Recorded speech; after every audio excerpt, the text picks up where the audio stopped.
Hello everyone, welcome to the channel. और आज की इस वीडियो का टॉपिक है कुछ यौगिकों के सामान्य नाम और उनके अणुसूत्र। चलिए सीखने की कोशिश करते हैं। सबसे पहला कंपाउंड लेते हैं सोडियम कार्बोनेट। तो बच्चों सबसे पहला कंपाउंड क्या लिया हमने? Sodium carbonate.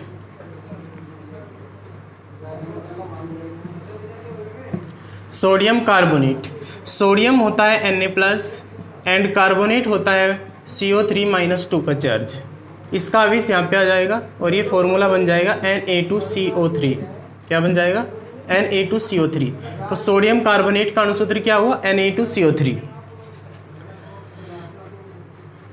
और नोट पॉइंट में आपको ये बात याद रखनी है कि जो सोडियम कार्बोनेट होता है इसमें जल के अणु होते हैं 10। कितने होते हैं बच्चों? 10। Na2CO3 × 10H2। तो सोडियम कार्बोनेट का फॉर्मूला क्या हुआ? Na2CO3 × 10H2। बच्चों सोडियम कार्बोनेट को हम धावन सोडा भी कहते हैं। क्या कहते हैं? धावन सोडा। इसको ही कहते हैं हम कपड़े धोने वाला सोडा। कपड़े धोने वाला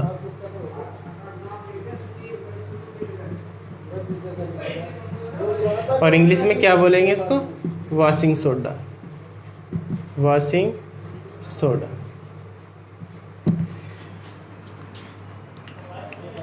चलिए नेक्स्ट कंपाउंड को देख लेते हैं। Next compound is sodium bicarbonate. Next compound is sodium bicarbonate. Sodium bicarbonate, इसका फॉर्मूला बनाते हैं। सोडियम होता है Na+ और बाइकार्बोनेट होता है बच्चों HCO3-1 का चार्ज। अब यहाँ पे देखिए Na पे +1 का चार्ज है और CO3 इस पे भी -1 का चार्ज है। चार्ज इनके इक्वल है तो इसलिए इनको आपस में मिला देंगे।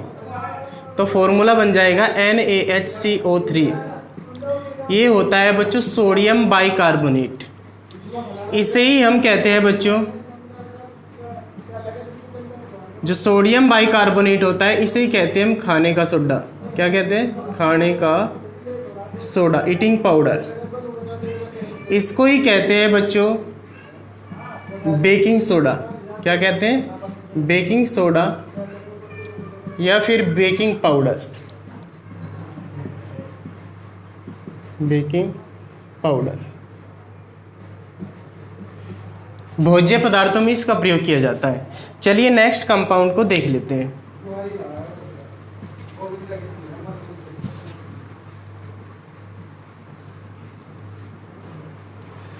Next compound is copper sulphate. क्या है बच्चों? Copper sulphate. कॉपर होता है Cu+2 आयन और सल्फेट होता है बच्चों SO4-2 आयन। अब हम देखते हैं कि इसका फॉर्मूला कैसे बनेगा। सबसे पहले देखते हैं कि आवेश को। आवेश +2 -2 चार्ज इक्वल है, आवेश इक्वल है इनका, तो इनको मिला देंगे CuSO4। फॉर्मूला क्या बन जाएगा? CuSO4। और नोट पॉइंट में आपको याद रखना है कि CuSO4 में जल के अणु होते हैं। जल के अणु होते हैं CuSO4 में 5, तो 5H2 और लगा देंगे इसमें। तो फॉर्मूला बन जाएगा पूरा CuSO4 × 5H2। क्या बनेगा फॉर्मूला? CuSO4 × 5H2। इसको कहते हैं बच्चों, इसको कहते हैं हम नीला थोता। क्या कहते हैं? नीला थोता, या फिर कहेंगे इसको नीला कशिश। नीला कशिश। एग्जाम में पूछ लेता है कि निम्नलिखित में से नीले थोते का अणुसूत्र क्या है, तो क्या बताओगे आप? CuSO4 × 5H2। तो CuSO4 × 5H2 पे आपको क्लिक करके आना है, ठीक है। और नीला कशिश भी इसको ही कहते हैं, कॉपर सल्फेट भी इसको ही कहते हैं। चलिए नेक्स्ट देख लेते हैं।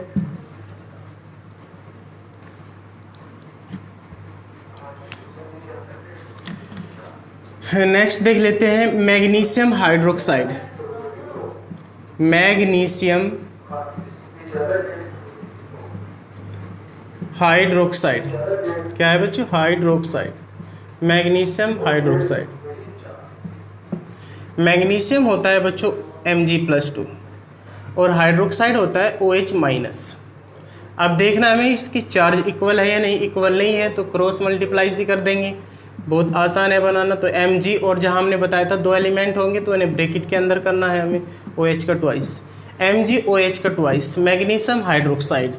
और ये very very most important compound है क्योंकि एग्जाम्स में बहुत बार पूछा जाता है। इसको कहते हैं मिल्क ऑफ मैग्नीशिया। क्या कहते हैं बच्चों? Milk of magnesia.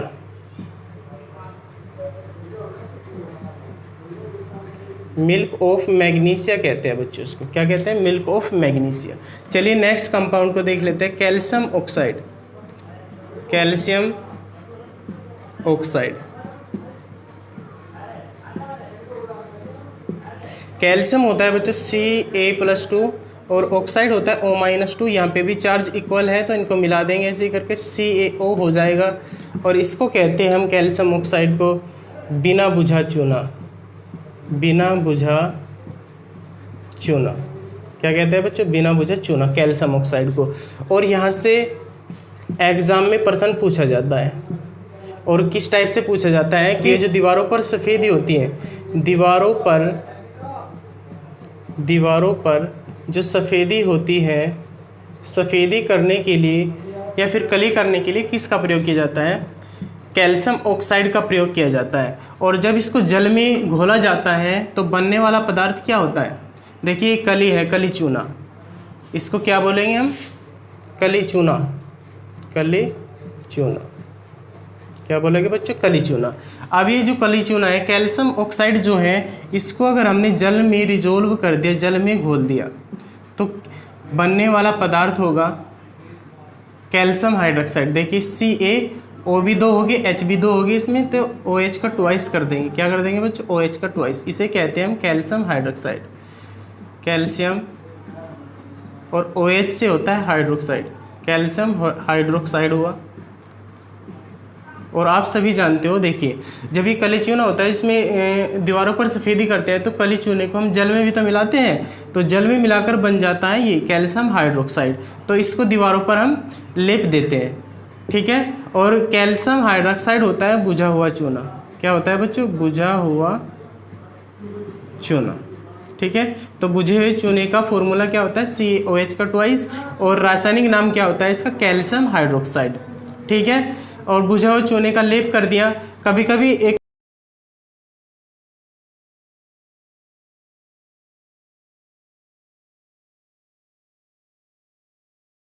कभी बच्चों यहाँ से एग्जाम्स में क्वेश्चंस आ जाता है, वेरी मोस्ट इंपॉर्टेंट, कि जो दीवारें होती हैं, दीवारों पर चमक किस पदार्थ के बनने के कारण आती है। जैसे जो कली होती है, कैल्शियम हाइड्रोक्साइड को हमने पोत दिया दीवारों पर, लेकिन कुछ समय के बाद में ऐसा होता है कि दीवारों पर चमक आ जाती है, वो तो किस पदार्थ के बनने के कारण आती है उसको भी हम देख लेते हैं।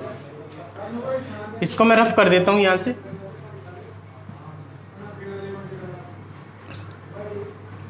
कली चूने को हमने जल में घोल दिया था तो बनने वाला पदार्थ हो गया था हमारा कैल्शियम हाइड्रोक्साइड, जिसे हम बुझा हुआ चूना कहते हैं। अब ये देखेंगे कि दीवारों पर जो चमक होती है, दीवारों पर जो चमक आती है वो किस पदार्थ के बनने के कारण आती है, और ऐसी कौन सी गैस है वायुमंडल में जो कैल्शियम हाइड्रोक्साइड से क्रिया करती है और ऐसा पदार्थ बना देती है जो दीवारों पर चमक पैदा करता है, चमक उत्पन्न करता है। चलिए देखते हैं। कैल्शियम हाइड्रोक्साइड CaOH का ट्वाइस दीवारों पर पोतने के बाद में हमारे वायुमंडल में कार्बन डाइऑक्साइड गैस भी पाई जाती है, और ये जो कैल्शियम हाइड्रोक्साइड है ये कार्बन डाइऑक्साइड गैस से क्रिया करके क्या बना, एक O इसके साथ में मिला देंगे तो CaCO3 हो जाएगा, और प्लस में और H2 और एक O और बचा हुआ है तो जल अलग हो जाएगा। ये जो CaCO3 है इसे कहते हैं हम बच्चों कैल्शियम कार्बोनेट। क्या कहते हैं? Ca तक कैल्शियम बनेगा और CO3 से कार्बोनेट बनेगा, तो कैल्शियम कार्बोनेट, ठीक है। इसको ही कहते हैं हम लाइमस्टोन। लाइमस्टोन इसे ही कहते हैं बच्चों खड़िया, इसको ही कहते हैं चौक, इसको ही कहते हैं हम चूना पत्थर, इसको ही कहते हैं हम संगमरमर। ठीक है, ये आपको याद कर लेना है। तो दीवारों पर जो चमक आती है कैल्शियम कार्बोनेट के बनने के कारण आती है। कैल्शियम हाइड्रोक्साइड जो दीवारों पर पोत दिया गया वो कार्बन डाइऑक्साइड गैस से क्रिया करके कैल्शियम कार्बोनेट बना देगा और इसका रंग होता है सफ़ेद या दूधिया रंग। और यहाँ से एक प्रश्न बन जाता है कि ऐसी कौन सी गैस है जो चूने के पानी को दूधिया कर देती है। ऐसी कौन सी गैस है जो चूने के पानी को दूधिया कर देती है? तो वो कर देती है carbon dioxide gas. Carbon dioxide gas चूने के पानी को दूधिया कर देती है और दीवारों पर चमक आती है कैल्शियम कार्बोनेट के बनने के कारण। इसको आपको नोट कर लेना है, ठीक है। अब मैं इसको रफ कर देता हूँ।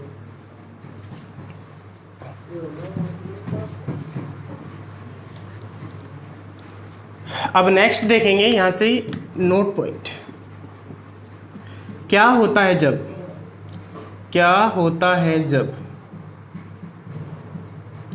क्या होता है जब कैल्शियम हाइड्रोक्साइड या फिर बुझा हुआ चूना, इसको ही तो कहते हैं कैल्शियम हाइड्रोक्साइड को बुझा हुआ चूना, बुझा हुआ चूना क्लोरीन गैस से क्रिया करता है।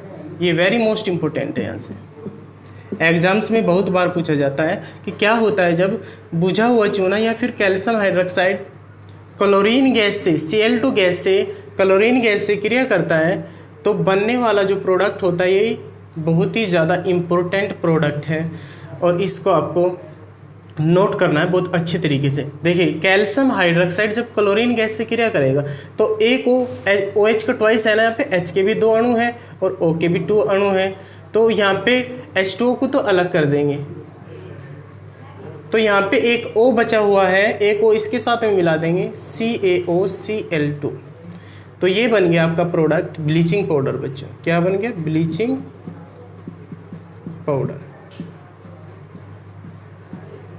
इसे ही कहते हैं विरंजक चूर्ण। क्या कहते हैं बच्चों? विरंजक चूर्ण। और इसका रासायनिक नाम होता है कैल्शियम ऑक्सीक्लोराइड या फिर calcium chloro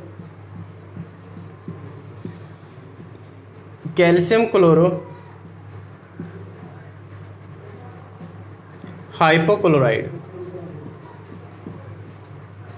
calcium chloro hypochloride. ठीक है बच्चों, इस फॉर्मूले को हम ऐसे भी लिख सकते हैं CaOCl और Cl, तो कैल्शियम क्लोरो हाइपोक्लोराइड। ठीक है, इसको हम कैल्शियम ऑक्सीक्लोराइड भी कहते हैं। देखिए जो ब्लीचिंग पाउडर होता है इसका प्रयोग सौंदर्य प्रसाधन के रूप में किया जाता है। ब्लीचिंग पाउडर का प्रयोग किस में किया जाता है? सौंदर्य प्रसाधन के रूप में। शादी ब्याह में चेहरे पर लगाया जाता है सौंदर्य प्रसाधन के रूप में, औरतें अपने घर में लगाती हैं सौंदर्य प्रसाधन के रूप में। और आपको इसे तो बहुत ही अच्छी तरीके से नोट करना है, किसे करना है कि क्या होता है जब कैल्शियम हाइड्रोक्साइड या बुझा हुआ चूना क्लोरीन गैस से क्रिया करता है तो बन जाता है प्रोडक्ट ब्लीचिंग पाउडर। क्या होता है? ब्लीचिंग पाउडर बन जाता है। विरंजक चूर्ण भी इसको ही कहेंगे। कैल्शियम क्लोरो हाइपोक्लोराइड इसका रासायनिक नाम होगा। ठीक है, इसको आपको नोट करना है। देखिए और विधि भी पूछ लेता है यहाँ से कि जब बुझा हुआ चूना क्लोरीन गैस से क्रिया करता है तो ब्लीचिंग पाउडर बनता है, इस विधि का नाम बताइए। ये विधि होती है बच्चों हेजेन-क्लेवर विधि। हेजेन-क्लेवर विधि, इस विधि को कहते हैं हम हेजेन-क्लेवर विधि। चलिए नेक्स्ट देख लेते हैं।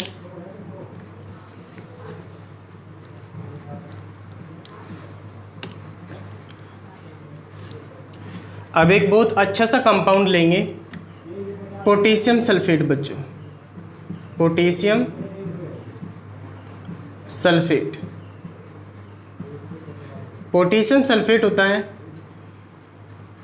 पोटेशियम होता है बच्चों K+ एंड सल्फेट होता है SO4-2। ये हमने लास्ट वीडियो में आपको लिखवा दिए थे। ये आयन आपको याद कर लेने हैं। चार्ज देखना है, इक्वल नहीं है तो क्रॉस मल्टीप्लाई कर देंगे, K2SO4 हो जाएगा। क्या हो जाएगा बच्चों? K2SO4, potassium sulphate. अब बनाएंगे हम aluminium sulphate. Aluminium sulphate, aluminium होता है बच्चों Al+3 और सल्फेट वही रहेगा SO4-2। देखिए चार्ज देखना है, अलग अलग है, क्रॉस मल्टीप्लाई कर देंगे Al2 और ये 2 या 2 से अधिक एलिमेंट है तो ब्रैकेट के अंदर SO4 का थ्राइस। Al2SO4 का थ्राइस। अब आपको एक बात आपको नोट करनी है। देखिए, अगर हमने पोटेशियम सल्फेट और एल्युमिनियम सल्फेट को आपस में मिला दिया तो आपके पास फिटकरी का फॉर्मूला तैयार हो जाता है। किसका फॉर्मूला तैयार हो जाता है? फिटकरी का। कुछ बच्चों के फिटकरी का फॉर्मूला याद नहीं होता, अब याद हो जाएगा, बहुत आसान है। फिटकरी या पोटास एलम भी कहते हैं इसको। क्या कहते हैं? Potash alum. इसको हम कहते हैं दुग्ध फिटकरी भी, पोटास एलम। चलिए, पोटास एलम या फिटकरी किसको मिलाने पर बनती है? पोटेशियम सल्फेट और एल्युमिनियम सल्फेट को आपस में मिलाने। पोटेशियम सल्फेट का फॉर्मूला होता है K2SO4, एल्युमिनियम सल्फेट का होता है Al2SO4 का थ्राइस, और आपको जल के अणु याद कर लेना है 24H2। 24H2 ये कंप्लीट फॉर्मूला है। फिटकरी का फॉर्मूला है potash alum K2SO4 into Al2SO4 का थ्राइस इंटू 24H2। फिटकरी जो बनती है पोटेशियम सल्फेट और एल्युमिनियम सल्फेट को मिलाकर बनती है। अब यहाँ से एक याद हो जाएगा, ये इतनी बड़ी बात नहीं है इसमें। चलिए नेक्स्ट देख लेते हैं।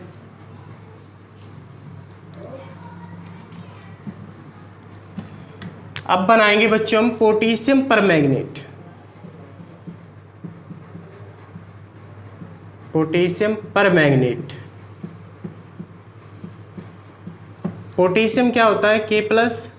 परमैंगनेट क्या होता है? MnO4-1 का चार्ज इक्वल है। चार्ज क्या है? इक्वल है, तो इनको आपस में मिला देंगे KMnO4। पोटेशियम परमैंगनेट ये होता है बच्चों लाल दवा। ठीक है, लाल दवा। जो तालाब वगैरह होते हैं उन पर उनमें मच्छरों की संख्या अधिक होती है, तो मच्छरों को मारने के लिए KMnO4 का प्रयोग किया जाता है। पहले कृषि में भी फसलों पर जो कीट पतंगे होते थे जो फसलों को खा जाते थे, उनको मारने के लिए भी लाल दवा या पोटेशियम परमैंगनेट का यूज किया जाता था। ठीक है, तो KMnO4 को लाल दवा भी कहते हैं। पोटेशियम परमैंगनेट इसका रासायनिक नाम होता है, और पोटेशियम परमैंगनेट का अणुसूत्र होता है KMnO4 और सामान्य नाम होता है लाल दवा। नेक्स्ट देख लेते हैं। Next is zinc oxide.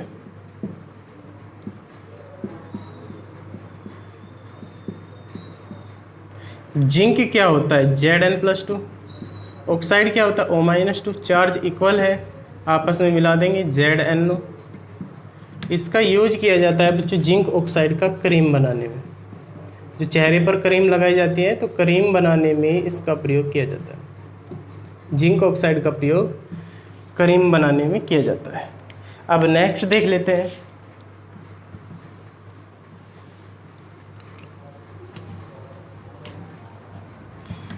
बच्चों, लकड़ी की जितनी भी वस्तुएं हैं, लकड़ी की जो वस्तुएं होती हैं, लकड़ी की वस्तुओं को बच्चों कीड़ों से बचाने के लिए,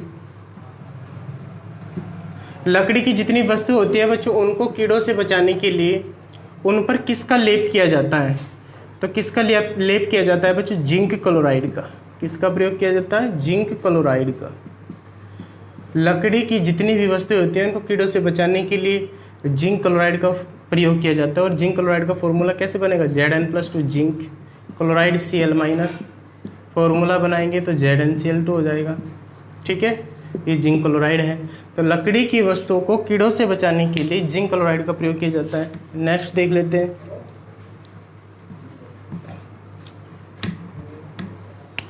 silver chloride. Silver chloride. Silver होता है बच्चों Ag+, क्लोराइड होता है Cl-। फॉर्मूला क्या बनेगा? AgCl। सफ़ेद फोटोग्राफी में इसका प्रयोग किया जाता है। वाइट फोटोग्राफी जो होती है उसमें सिल्वर क्लोराइड का प्रयोग किया जाता है। और सिल्वर क्लोराइड को हम हॉर्न सिल्वर भी कहते हैं। क्या कहते हैं बच्चों? Horn silver. ये आपको याद कर लेना है। चलिए नेक्स्ट देख लेते हैं।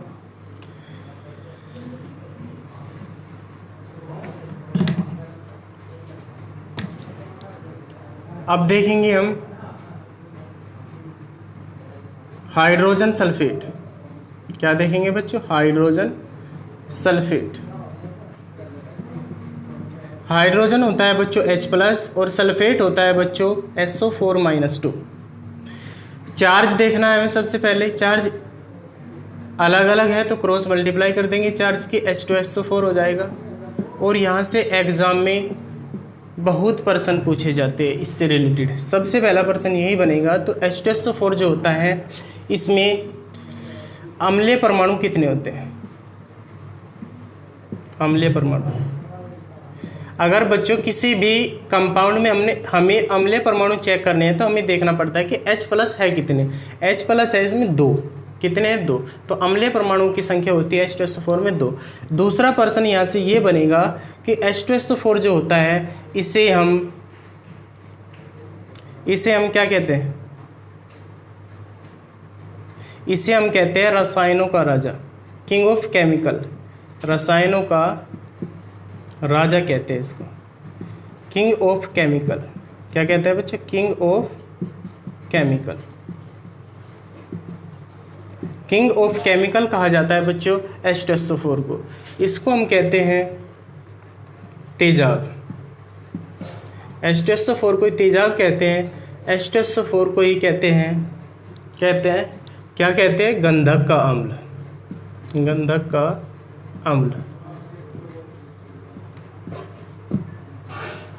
H2SO4 के देखिए कितने ही नाम होंगे, एक तो अम्लीय परमाणुओं की संख्या 2 होती है, रसायनों का राजा H2SO4 को कहते हैं, किंग ऑफ केमिकल भी H2SO4 को कहा जाता है, तेजाब का फॉर्मूला भी H2SO4 होता है, गंधक का अम्ल भी H2SO4 होता है। और इसका रासायनिक नाम क्या है, H2SO4 का रासायनिक नाम बच्चों, इसको हम सल्फ्यूरिक अम्ल भी कहते हैं। क्या कहते हैं, सल्फ्यूरिक अम्ल भी कहते हैं बच्चों इसको, ठीक है।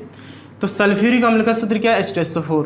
सल्फ्यूरिक अम्ल में अम्लीय हाइड्रोजन परमाणुओं की संख्या कितनी होती है, 2। H2SO4 को रसायनों का राजा भी कहते हैं, किंग ऑफ केमिकल्स, और गंधक का अम्ल भी यही होता है, और तेजाब का फॉर्मूला भी यही होता है, ठीक है।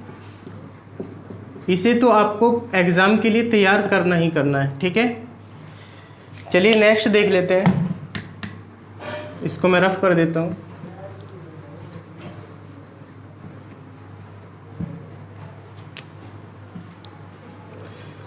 हाइड्रोजन नाइट्रेट बच्चों, हाइड्रोजन नाइट्रेट।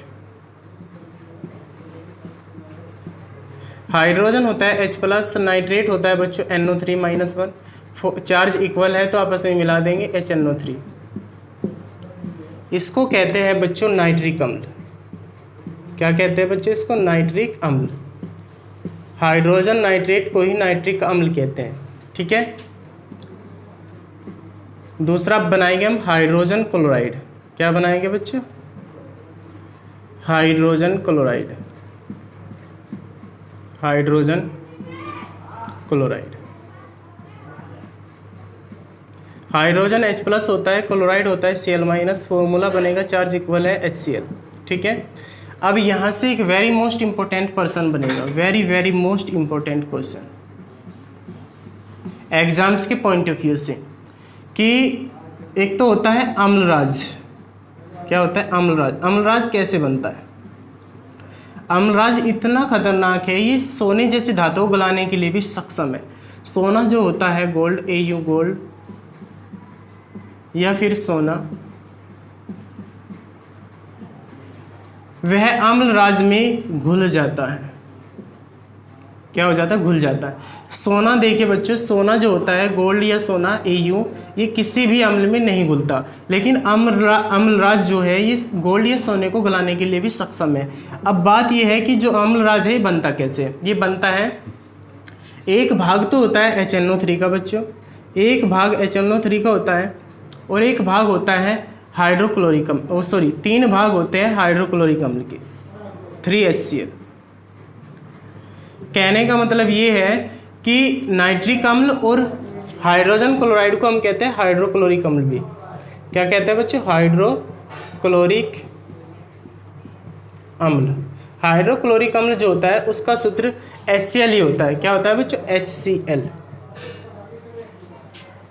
तो नाइट्रिक अम्ल और हाइड्रोक्लोरिक अम्ल को 1:3 में मिलाने पर, अनुपात भी पूछ लेता है एग्जाम में कि नाइट्रिक अम्ल और हाइड्रोक्लोरिक अम्ल को किस अनुपात में मिलाया जाता है जिससे अम्लराज तैयार हो जाता है, जो कि सोने जैसी धातुओं को गलाने के लिए भी सक्षम होता है। तो नाइट्रिक अम्ल का 1 भाग होता है और हाइड्रोक्लोरिक अम्ल के 3 भाग होते हैं, इनको मिला करके अम्लराज तैयार होता है। क्या तैयार होता है? अम्लराज तैयार होता है। ठीक है, अम्लराज कैसे बनता है? HNO3 + 3HCl, 1 भाग HNO3 का और 3 भाग हाइड्रोक्लोरिक अम्ल के। और ये दोनों के दोनों अम्ल, नाइट्रिक अम्ल भी और हाइड्रोक्लोरिक अम्ल भी, ये दोनों के दोनों सांद्र होने चाहिए। ठीक है, ये कैसे होने चाहिए? सांद्र होने चाहिए, तनु नहीं होने चाहिए। सांद्र नाइट्रिक अम्ल और सांद्र हाइड्रोक्लोरिक अम्ल को मिला करके अम्लराज तैयार होता है। क्या होता है बच्चों? अम्लराज तैयार होता है। और अम्लराज में कौन कौन से अम्ल होते हैं? नाइट्रिक अम्ल होते हैं और हाइड्रोक्लोरिक अम्ल होते हैं। नाइट्रिक अम्ल का 1 भाग होता है और हाइड्रोक्लोरिक अम्ल के होते हैं 3 भाग। नाइट्रिक अम्ल और हाइड्रोक्लोरिक अम्ल को मिलाकर ही अम्लराज तैयार होता है। नाइट्रिक अम्ल और हाइड्रोक्लोरिक अम्ल का अम्लराज में रेशियो होता है 1:3। ठीक है, कितना होता है बच्चों? 1:3। आज की इस वीडियो में बस इतना ही।